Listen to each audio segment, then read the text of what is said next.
And certainly, if you have all of these tools, all of these bumpers, you have to have a way to carry them conveniently when you're going out in the field. Sometimes you'll maybe only want to take a few things, sometimes you'll want to take more, but you need to be able to carry them conveniently.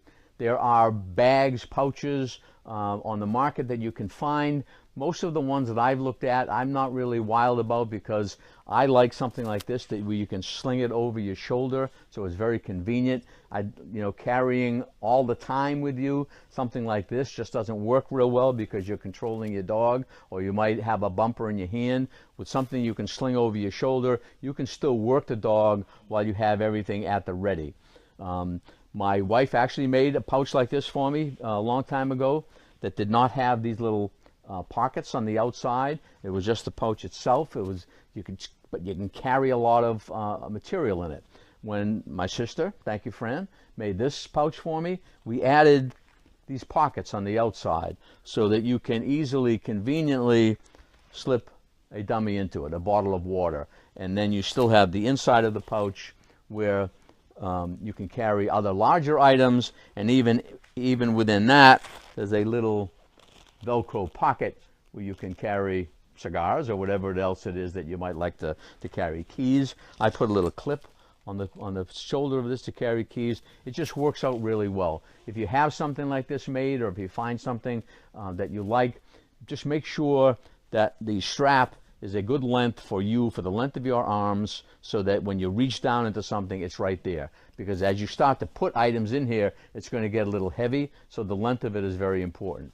Now, most recently, because this one is actually, it works out really well for when you're only carrying a few things. Sometimes I want to take more items, more dummies, more water, or larger items.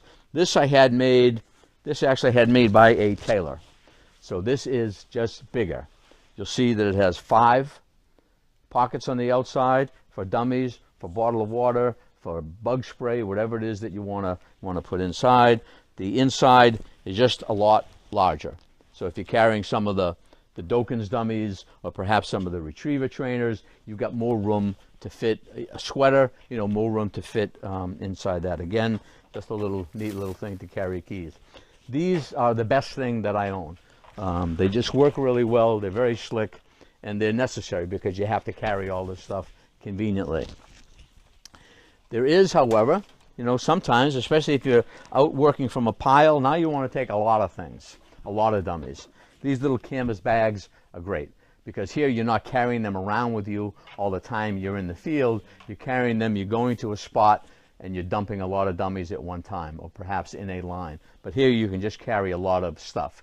Canvas are good, obviously, because they are very durable. An advantage of these, sometimes when people work from a line, they'll recommend using a white bucket.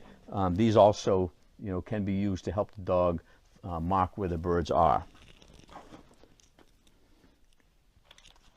These I like a lot, these flags. When I mentioned using a white bucket, sometimes when people work from a line, everything is geared to success when you're out working your dog. You want the dog, especially young dogs, to find the birds. You don't want to make things difficult for a young dog. Ember is agreeing right now with a little mumbling. She's telling me that I don't make it easy for her anymore.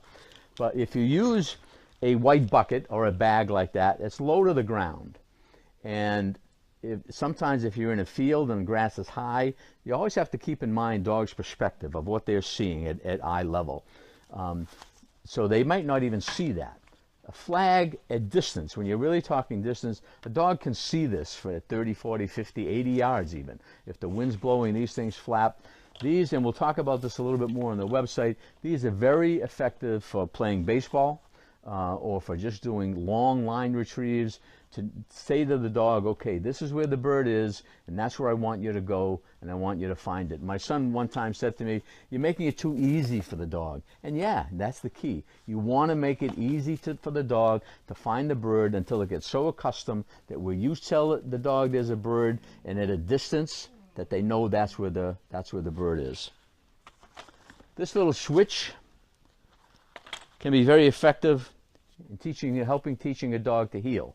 Whereas you've got the dog you're holding the dog here on lead to heel, and it's heel, and she doesn't heel right away. This is something that you can just give a little tap on the rump from behind you. Doesn't see it coming, but you know, this can be a very little reminder, and little reminders like this are often very necessary when you're training.